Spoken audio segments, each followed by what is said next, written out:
بسم اللہ الرحمن الرحیم۔ قلب کی روشنی، حصہ اول، اندھیرا۔ فجر کی نماز کا وقت تھا۔ شہر کی شراب و شباب میں ڈوبی ہوئی گلیوں میں ابھی اندھیرا چھایا ہوا تھا۔ علی، جو ایک کامیاب انویسٹمنٹ بینکر تھا، اپنے پنتھا ہاؤس کی بالکونی میں کھڑا شہر کی لائٹس کو دیکھ رہا تھا۔ اس کی زندگی ظاہری طور پر کامیابیوں سے بھری تھی، پیسہ، شہرت، عہدہ۔ لیکن اس کے دل میں ایک عجیب سا خلا تھا، ایک بے چینی جو ہر لمحہ اس کا پیچھا کرتی تھی۔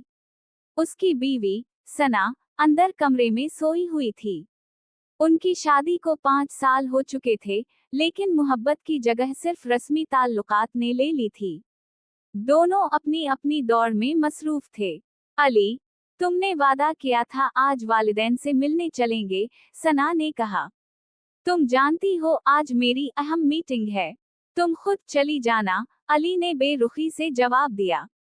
یہ بے رخی اس کی زندگی کا حصہ بن چکی تھی۔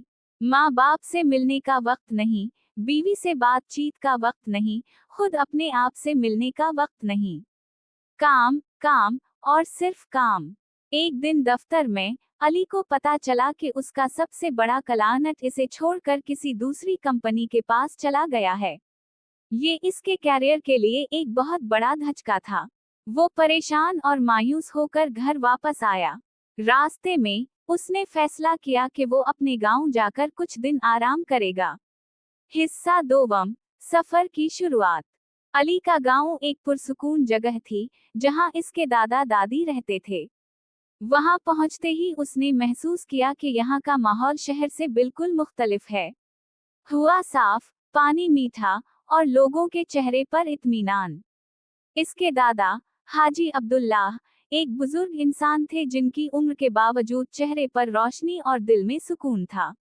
علی نے انہیں اپنی پریشانی بتائی۔ دادا نے مسکراتے ہوئے کہا، بیٹا، تمہاری بیماری کا علاج یہاں نہیں، تمہارے اپنے دل میں ہے۔ تم نے دنیا کے پیچھے بھاگتے ہوئے اپنے رب کو بھلا دیا ہے۔ علی نے پہلی بار اپنے دادا کی باتوں کو سنجیدگی سے سنا۔ اگلے دن فجر کی نماز کے لیے، دادا نے علی کو مسجد لے جانا چاہا۔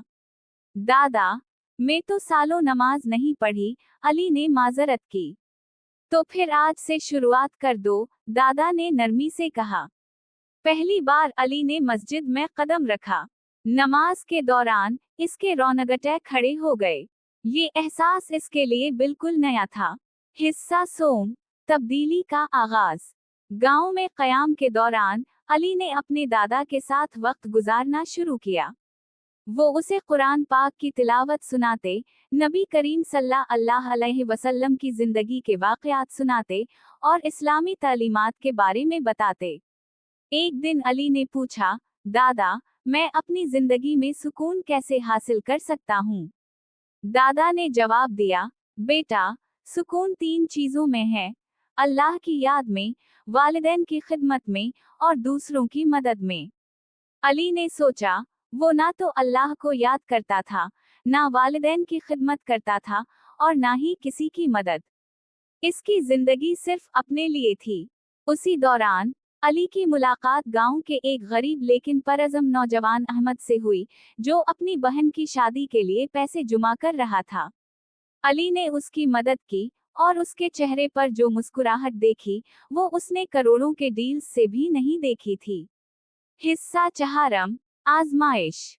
جب علی واپس شہر لوٹا، تو اس نے اپنی زندگی میں تبدیلیاں لانی شروع کیں۔ نمازوں کی پابندی، والدین سے حسن سلوک، بیوی کے ساتھ اچھا برتاؤ۔ لیکن آزمائشیں بھی ساتھ آئیں۔